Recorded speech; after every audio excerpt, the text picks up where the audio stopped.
Okay, so my name is Rosalyn Riley.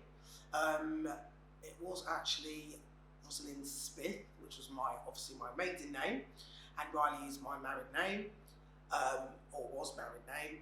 I'm living in Church Road in Harlesden, and I actually teach in a school in Harlesden, St Mary's. I've actually been working there now, coming up this year. I think it's 20 years, so time really does fly. And so my Caribbean ethnicity is my mum is English Irish, and my dad is Jamaican. We do have some other mixes in the family as well, as my granddad is actually from Barbados. So there's some other island cultures there. And your mum's heritage, I remember you saying, was you have some Polish ancestors. Yes, and that actually comes from my grandmother. Her name was Helena Lee, but we knew her as Emma Lee, sorry. And her maiden name was actually Blyman, and we did then understand that it was her mother's father who was a soldier, and yeah, his heritage was Polish Jew, yeah. So that's quite interesting. She was actually living in Bethnal Green, so she was a proper East End lady. And then obviously when my great grandmother's house was bombed, then they got moved up to their first house, I think was in Forged Road, which is Kilburn. Yeah, so they had to move from the East End, and then that's where they then started to rehouse and build up the areas out from London. And that's all how they made the surrounding areas. So they ended up in, their first, there was Kilburn, and then they came to Crickwood, which was their last place of being.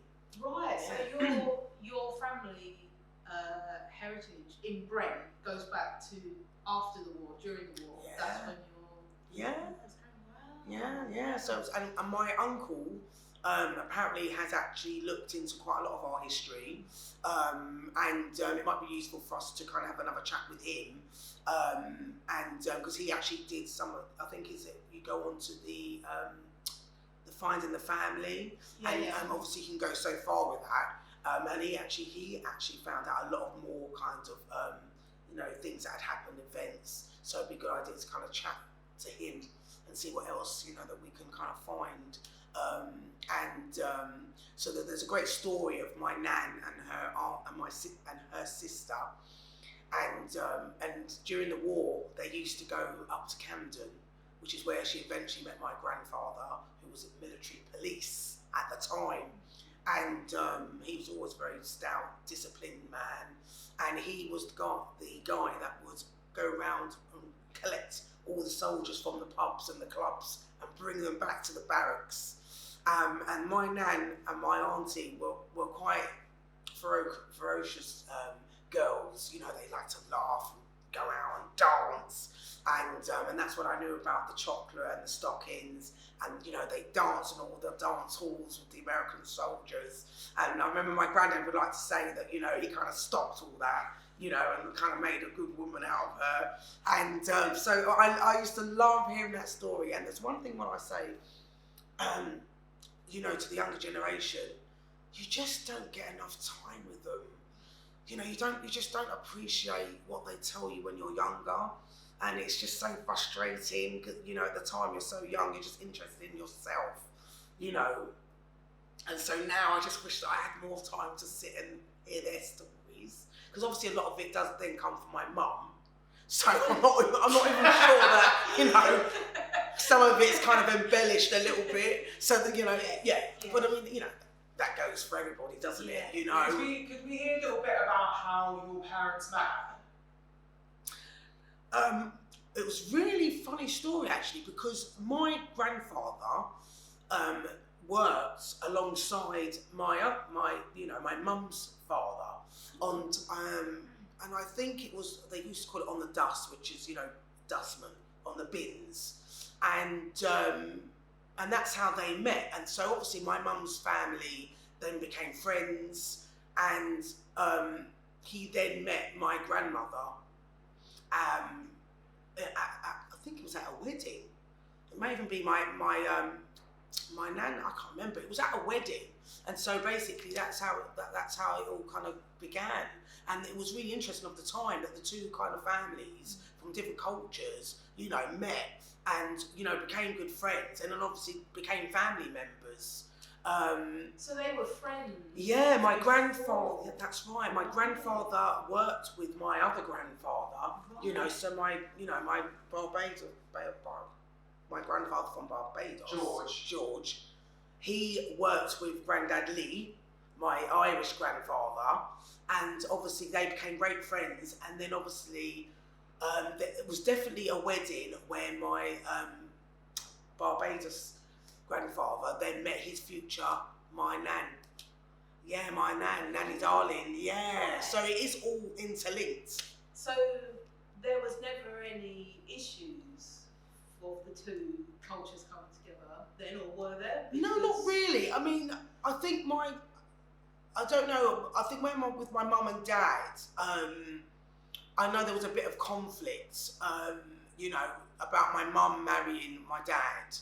But I don't know whether that was because, that my grandfather was, obviously friends, kind of with his dad, and it wasn't kind of something that you did, or maybe it was too close, or, I don't think there was really kind of like, but there couldn't have been a racial element to it, of a discord, because, they were family friends. So I'm not really kind of too sure on that. It's interesting that you're talking about George and Stephen, which are my great-grandfathers, being friends, because obviously that then led to Linton and Maggie, which are my grandparents, their meeting.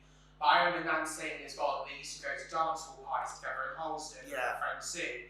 So then they must have been friends as well before they ended up getting engaged, married, etc. Yeah. So, obviously, in terms of that, do you feel that maybe, I don't know, do you think maybe, Stephen thought Linton was a bad influence? Because quite possibly. I know that Nan used to be a mod, and obviously, mods didn't really go to dance hall parties. Yeah. So maybe there's also that, there's a clash of interest as well as a clash of culture.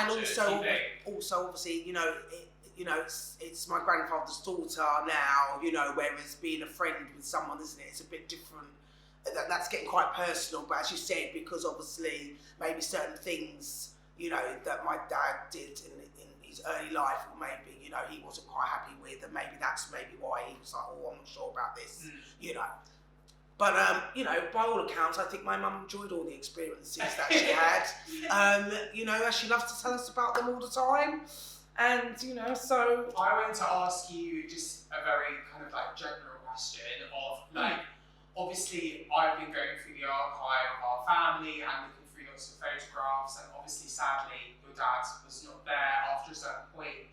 And a lot of these photographs, it's very much you and your sister, and everyone else around you are white people. That's right. So I wanted to ask you, how did it feel growing up in that environment, being mixed race? And what was your general experience of growing up mixed race in that side of society? I think I was very lucky, actually, because I was surrounded by my mum's very open-minded, people. We grew up with their children, and obviously, my mum had a lot of Irish friends as well. So culturally, I did grow up with a lot of Irish traditions and, ideas and, culture.